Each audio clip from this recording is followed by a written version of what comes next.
Hi guys, welcome back to Tarot 101. I hope you are all doing okay, my lovely Aries. I've missed doing your weekly readings. With that being said, thank you guys so much for your support. Thank you, my loyal subscribers. You all mean a lot to me. So, let's get into it. Let's have a look at what we can get for this week. Commencing the 5th of October. Let's see, what can I get from my Aries, please, Spirit? Okay, so we have stay optimistic about your love life. What else do we have? Soulmate. Okay. Oh, wedding. Right. Can we get one more? Oh, I just saw reconciliation when something come out. We didn't. Okay, so we got two more. So we have separation. Oops, that fell. And we have chemistry. Bottom of the deck, we have heart-to-heart conversations. So this week for you guys, it's mostly about talking. It's mostly about some truth coming out is what I am getting as well. It could be that you're having a hard time communicating. We do have soulmate, wedding and separation. So for some of you, this could be if you are in a commitment. For others, it could be if you are not speaking to someone. Or it could literally mean that you guys will be getting a divorce, so some type of separation is on the horizon. Okay, now we're going to look into it and we're going to see more about what this type of energy is from, and we're going to get clarifying. So let's see. I am getting a sense that for you Aries this week you'll be talking about commitments. You'll be seeing if this is something that you want to risk, if this is something you want to consider staying in or getting yourself involved. Okay, so it's about perhaps even taking some time apart to figure out what it is that you truly want from this connection or the person you are dealing with. So let's have a look. Why stay optimistic about your love life in here? It says positive thinking and faith will bring you romance. So again, there's a little bit of question, there's a little bit of doubt, but we're going to clarify this. So we've got the 7 of Wands. We got the 3 of Swords. I'm going to get one more.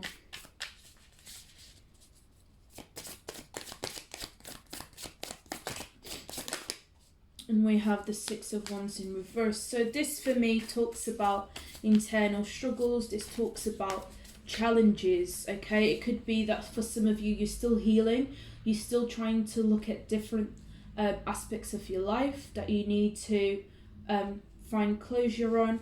There's a lot of doubts and insecurities still with the 6 of Wands. This talks about fear. So it could even be that you are thinking negatively about your love life right now because you still have some healing to do. So all those thoughts, all those doubts, they're still in your mind, so please be aware of that. Okay guys, now we do have soulmate. These fell out, so we've got the Knight of Swords, we've also got Justice here. We're gonna get one more. So this is the person who you're dealing with. We've also got the 4 of Pentacles. I do see a lot of fast movement. I do feel as if this feels like everything is moving a little bit too quickly, a little bit too fast.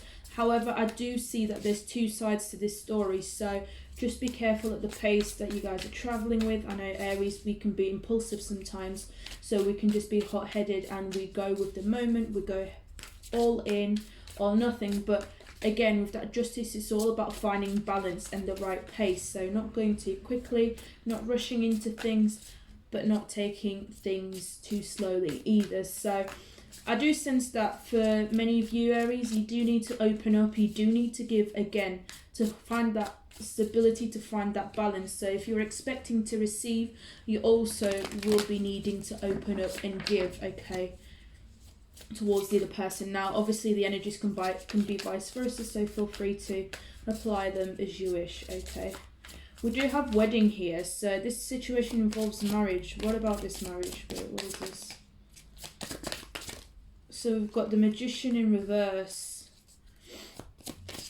Let's see what else we have. Okay, that's too many cards, I'm not going to take that.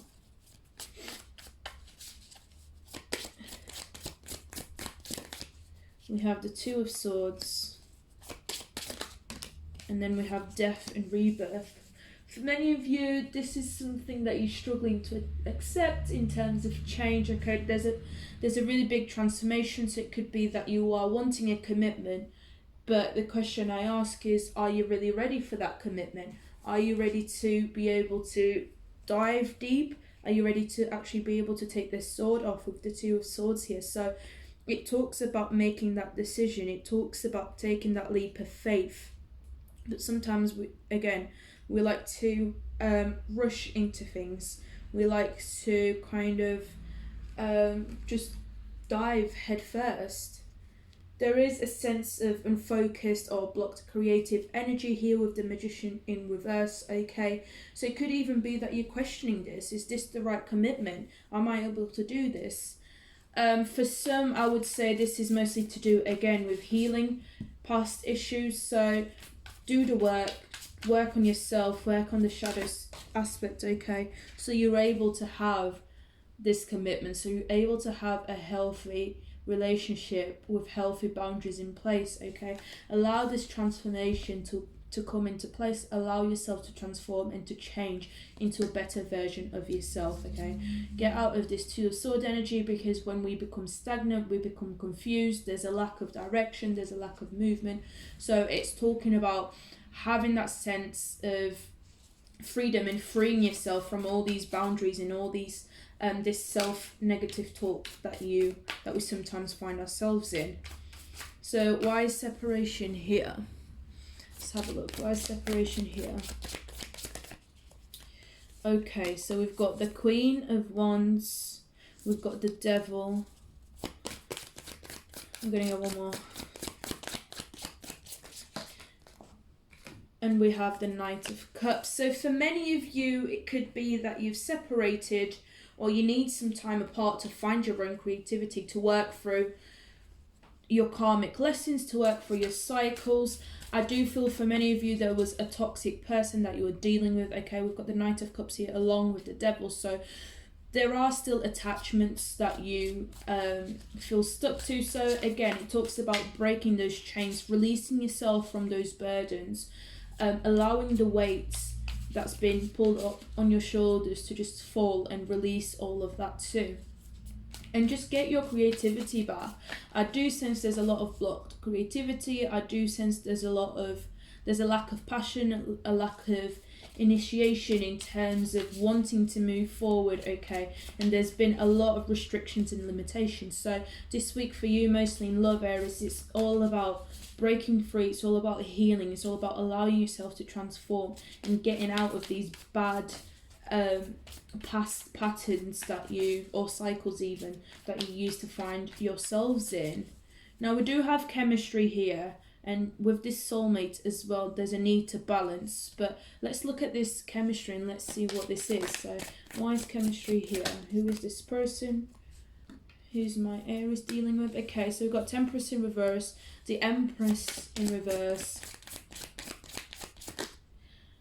and I'm going to take these two. So we've got the Star and the Ace of Pentacles again. So all these cards speak of moderation. It speaks of having that stability, looking at things from or with a stable perspective, okay? So with the Star here, it talks about a wish. So this could even be a person that you're dealing with. So someone that you actually wished you had.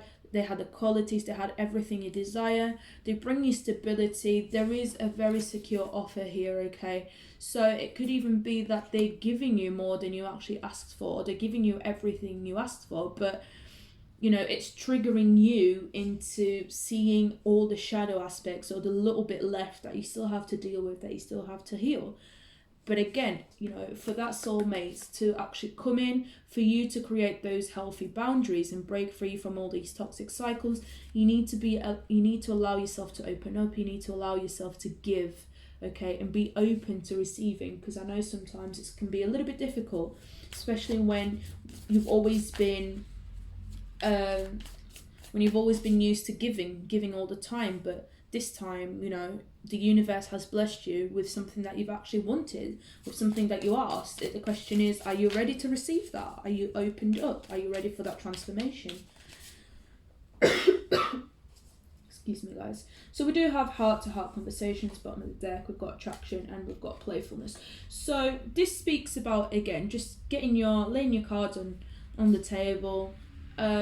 It is fairly someone new. It is someone that you're attracted to, okay? Like I said, if you guys are in a relationship, it could even be that you just need to talk it through and to just adjust some of the boundaries that you already have in place. Now, if this is someone new, I'd definitely say keep an open mind and stay optimistic, okay? Because you attract what you give. So if you're on a low vibrational wavelength, that's what you'll be attracting, and things will become much harder than if you were on a high vibrational wavelength. So definitely keep positive, definitely keep working on yourself, keep improving, keep healing, okay? I know that healing is not a quick process, it never is, it's actually continuous. So you're always healing throughout your life, but just try and break free from those toxic cycles that you found yourselves in, which I do feel it's currently the challenge for you, Aries. It's because this is completely something new that you're not used to, that you have no control over, and you're having to adjust. Let's see what advice the universe has for you, Aries. What advice can I get, please, for this week in love? Okay, so we have the Lovers. We have the Nine of Swords in reverse. And we have the World in reverse. Again, bottom of the deck, we've got the King of Pentacles, okay, along with the Three of Pentacles and the Knight of Cups in reverse. So for many of you, it talks about making that decision, and I feel like it's a decision you have to make to come out of being stagnant, to come out of all these cycles that keep going round and round. Most of this decision will be based on your thoughts. So again, it's about eliminating and clearing everything that no longer serves you. So doing that healing work, listening to your inner voice, inner self, and actually be able to make that decision, to have that stability, to be able to break free from all those thoughts, those paranoias, self-doubts, and anything that's that is related to the devil, that's really toxic and doesn't really serve you. So yes, guys, this is your weekly reading. I hope this has resonated in some way. If it hasn't, please feel free to check out any of your other signs in your other placements, and I'll see you next week.